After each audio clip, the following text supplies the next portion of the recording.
I spent a significant amount of time this past week learning as much as I could learn, more than I could ever imagine, to tell you the truth, about bladders, air gauges, stitching, pressure, game day ball preparation, rub downs. Hi, my name's Tim from Pathfinder. We're trying to find out if the Patriots did cheat. This is the football. It's put up to 13.3 pounds at room temperature.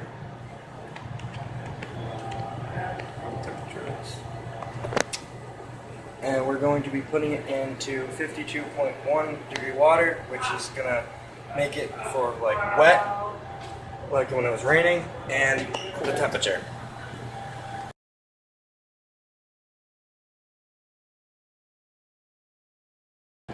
As you can see that the temperature is going down slowly, and it'll eventually fall to the temperature that the air is inside the ball.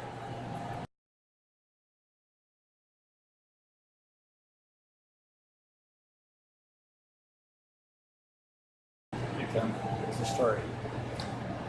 As of this, and that the temperature isn't at exactly what the game was, and it dropped throughout the game, I'd say that the Patriots did not cheat, and it was just the temperature and the weather that caused the balls to drop.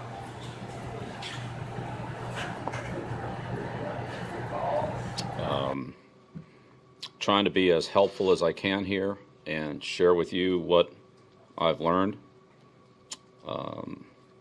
Having coached for 40 years in the National Football League, played for several years, growing up in a football family, being around this game my entire life, it's clear that I don't know very much about this area.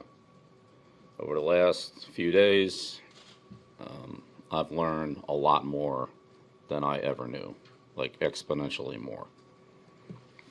I feel like this is important because there have been questions raised, and I believe now 100% that I have personally, and we as an organization, have absolutely followed every rule to the letter. And I just feel that on behalf of everyone in the organization, everyone that's involved in this organization, that we need to say something. So I've talked to and gathered a lot of information from members of our staff. I have talked to other people familiar with this subject in other organizations, and we have performed an internal study of the process, and I think there's certainly other things that I can do, and there's maybe other research that can be done, but I say at this time I definitely have enough information to share with you. And so, based on the events of today, I feel like now's the time to do it rather than wait, and so I know this is kind of an impromptu thing, but that's just the way it worked out. First of all, let me start with the process.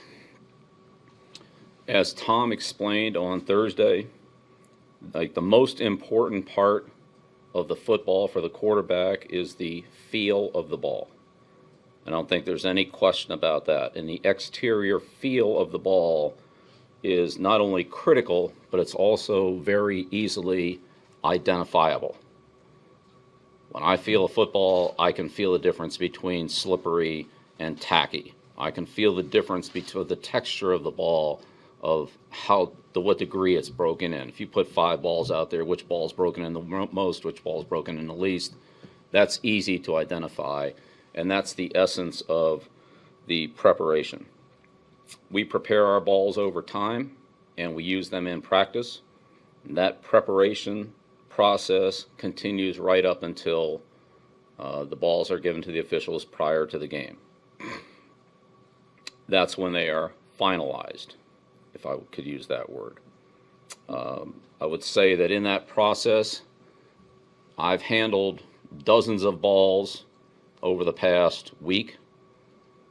the texture of the balls is very easy to identify.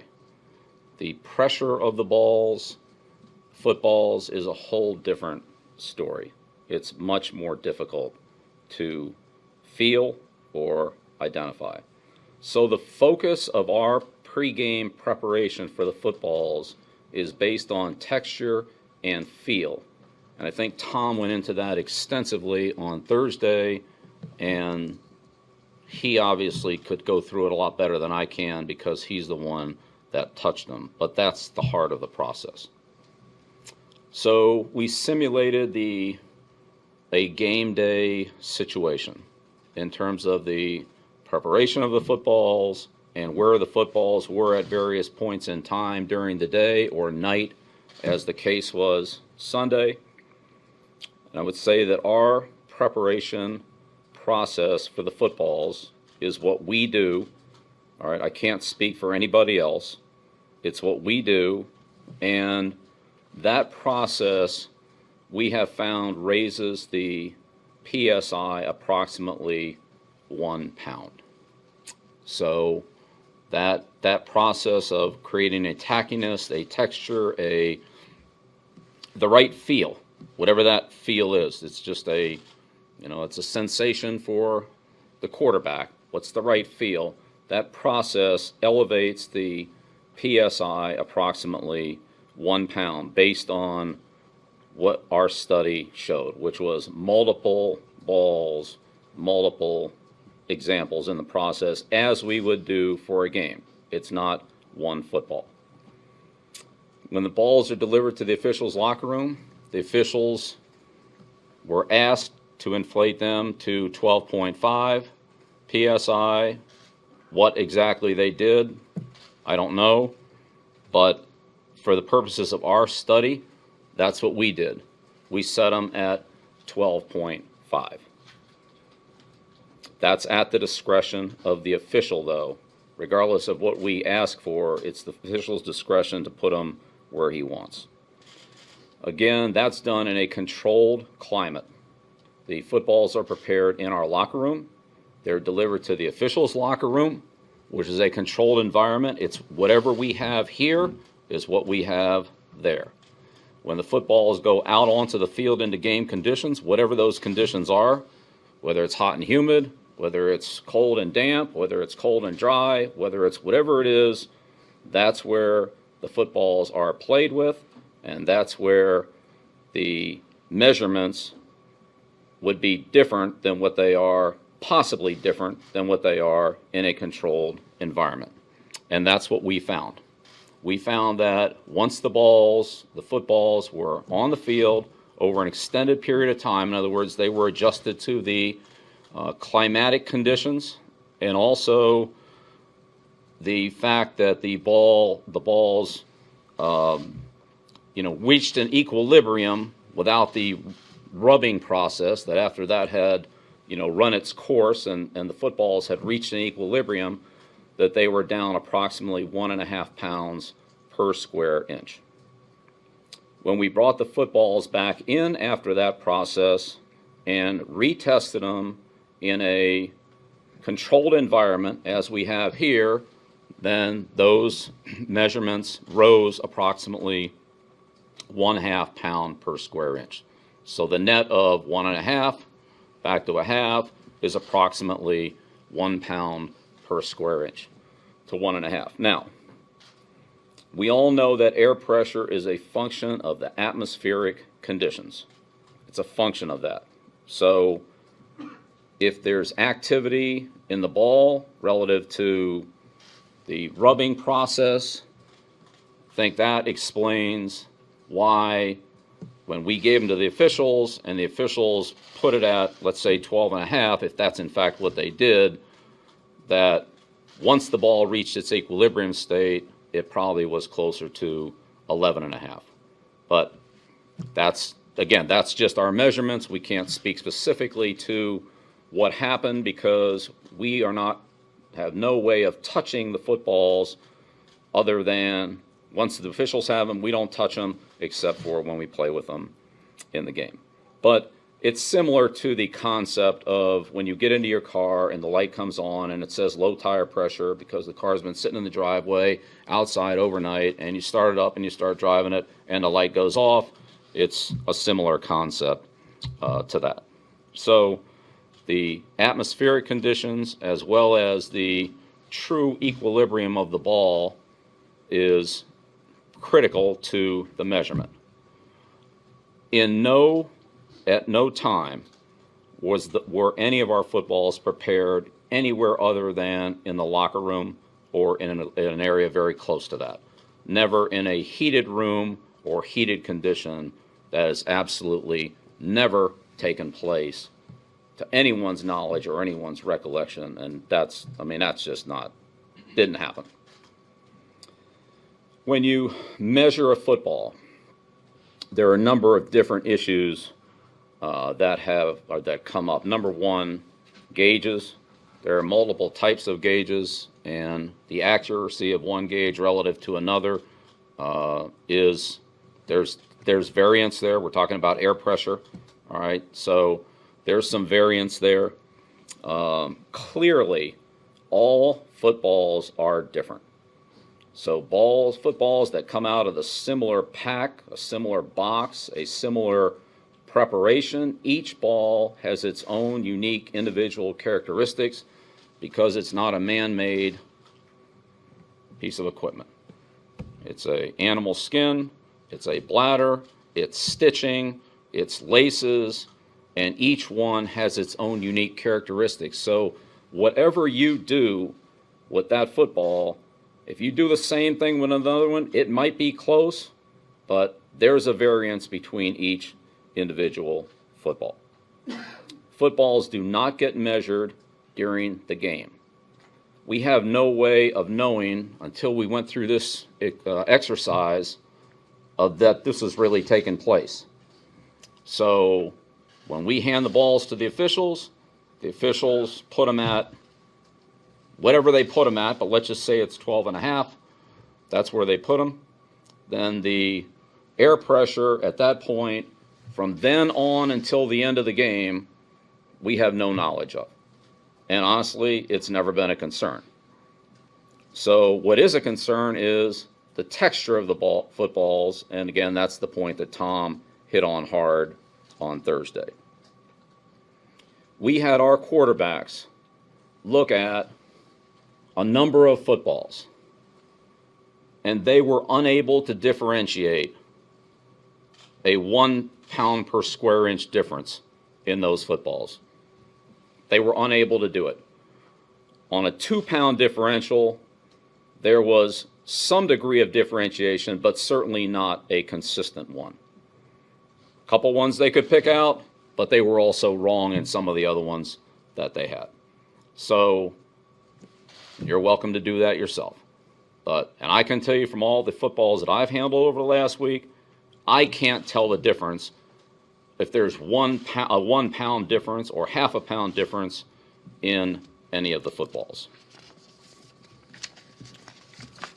Again, anyone who has seen us practice knows that we make it harder, not easier, to handle the ball. And our players train in conditions that a lot of people would recommend that we not drive in. That's what they do. They're a physically and mentally tough team that works hard, that trains hard, that prepares hard, and have met every challenge that I put in front of them. And I know that because I work them every day. This team was the best team in the AFC in the regular season. We won 2 games in the playoffs against 2 good football teams. Best team in the postseason. And that's what this team is. And I know that because I've been with them every day. And I'm proud of this team. So I just want to share with you what I've learned over the past week. I'm embarrassed to talk about the amount of time that I've put into this relative to the other important challenge in front of us. I'm not a scientist. I'm not an expert in footballs. I'm not an expert in football measurements. I'm just telling you what I know. Would not say that I'm Mona Lisa Vito of the football world, as she was in the car expertise area. Watch all right? this. Because Chevy didn't make a 327 in 55. The 327 didn't come out till 62. And it wasn't offered in the Bel Air with a 4-barrel carb till 64. However, in 1964, the correct ignition timing would be 4 degrees before top dead center. What is posit traction? It's a limited slip differential which distributes power equally to both the right and left tires. The 64 Skylark had a regular differential, which anyone who's been stuck in the mud in Alabama knows. You step on the gas, one tire spins, the other tire does nothing. And at no time was there any intent whatsoever to try to compromise the integrity of the game or to gain an advantage. Quite the opposite. We feel like we followed the rules of the game to the letter in our preparations, in our procedures, all right, and in the way that we handled every game that we've competitively played in as it relates to this matter. All right? We try to do everything right. We err on the side of caution. It's been that way now for many years. Anything that's close, we stay as far away from the line as we can. And in this case, I can say that we are, as far as I know and everything that I can do, we did everything as right as we could do it. And we welcome the league's investigation into this matter. I think there are a number of things that need to be looked into on a number of levels, but that's not for this conversation. I'm sure it'll be taken up at another point in time. And this is the end of this subject for me for a long time, okay? We have a huge game, a huge challenge for our football team, and that's where that focus is going to go. I've spent more than enough time on this, and I'm happy to share this information with you to try to tell you some of the things that I have learned over the last week, which I've learned way more than I ever thought I would learn. The process, the whole thing is much more complex, and I mean, there are a lot of variables that I was unaware of. It sounds simple, and I'm not trying to say that, you know, we're trying to land a guy on the moon, but there's a lot of things here that are a little hard to get a handle on. And again, there's a variance in so many of these things. All right, so I'll take a couple questions, and then I'm moving on. Bill, did the NFL share with you the pregame documented PSI? You would have to talk to the NFL about anything they did or didn't do. You don't know if they documented? Look, Tom, we could sit here and talk about some of this stuff for 2 hours, all right? If you want to ask the league any questions about what they do or don't do, you should ask the league. I'm just telling you what I've learned and the study that we've done and the experience that I've had over the last few days in looking into this matter. That's all I can tell you. I'm not a scientist, and I'm not a league official. Do you feel like after the amount of work and research you put in this week that you'll be exonerated from this whole thing? I just told you what I think. That's what I think right there. Has your game preparation for the Super Bowl been compromised at all? I know that you usually spend this week and a lot of game planning before you get out there. Well, I've spent a lot of week in game planning. I mean, a lot of this week, yeah. Do you feel that any of it was compromised by Bill Knight? Look, I told you I thought this was an important issue, and we addressed it. So we did. So Bill, from the sounds of it, if I'm hearing you correctly, it sounds like a combination, according to your simulation, of essentially atmospheric or weather conditions, and then trusting that the officials did inflate the balls to 12.5 PSI. Is that correct? Well, I think, look, you can take the atmospheric conditions out of it, because if the balls are measured in the same atmospheric conditions, then it's a non-factor. But if you measure a ball in a controlled condition like this, and you measure a ball on, let's just say, the night that we played Baltimore, there's no way they're the same. You take that ball and set it outside, and the ball becomes accustomed to those climatic conditions and those temperatures, there's no way it's the same. Now, if you take it out and bring it back in and let it sit for X amount of time, then, you know, it probably is the same. So no, that's not the issue. Although, depending on where balls were measured and how they were measured, I mean, that's a whole nother, you know, that's a whole nother discussion. No, the situation is the preparation of the ball caused the ball to, I would say, be artificially high in PSI when it was set to the regulated level, and then it reached its equilibrium at some point later on, you know, an hour, 2 hours into the game, into the whatever it was, that level was below what was set in this climatic condition. I think that's exactly what happened. And I think anybody who wants to do those experiments should go ahead and do them themselves. Don't take my word for it. But I'm telling you, like, we're trying to get to the answer, to get an answer to this, and that's what we have.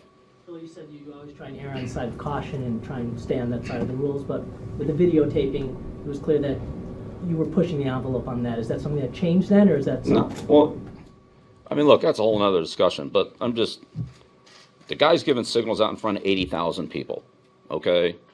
So we filmed him taking signals out in front of 80,000 people, like there were a lot of other teams doing at that time too, okay? But forget about that.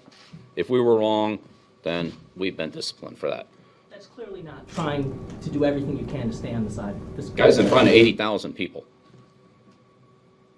80,000 people saw it. Everybody sideline saw it. Everybody sees our guy in front of 80,000 people. I mean, there he is. So it was wrong. We were disciplined for it. That's it. We never did it again. We're never going to do it again. And anything else that's close, we're not going to do either. So is that a change? I'm talking about what you said a few minutes ago, which is that we always try and stay on. We always do. We always have. But, I mean, anything that's even remotely close, we're on the side of caution. Coach, there was a lot of science talked about today. Did you have any science people help with your investigation? We talked to a lot of people. How much time did you spend on it, Bill? You said I don't know. I didn't log it. Bill, are you relieved by what you found with your investigation, or are you just? I didn't look. I said I came in here Thursday and I told you that I didn't have any answers. And I'm very confident in the things that we've talked about, the study that we did, the going through with a fine-tooth comb, everything. I'm 100% confident in everything that I told you. That's what I believe. That's what I know. That's what it is. I'm as transparent as I can be on this one. Period. Is that a yes, that you feel relieved by what? Look, I did what I did. No, I'm not using those adjectives. I told you what I did. That's what it is. Is there one thing that you did that caused it to rise 1.5? Did it put in front of heaters, put in dryers?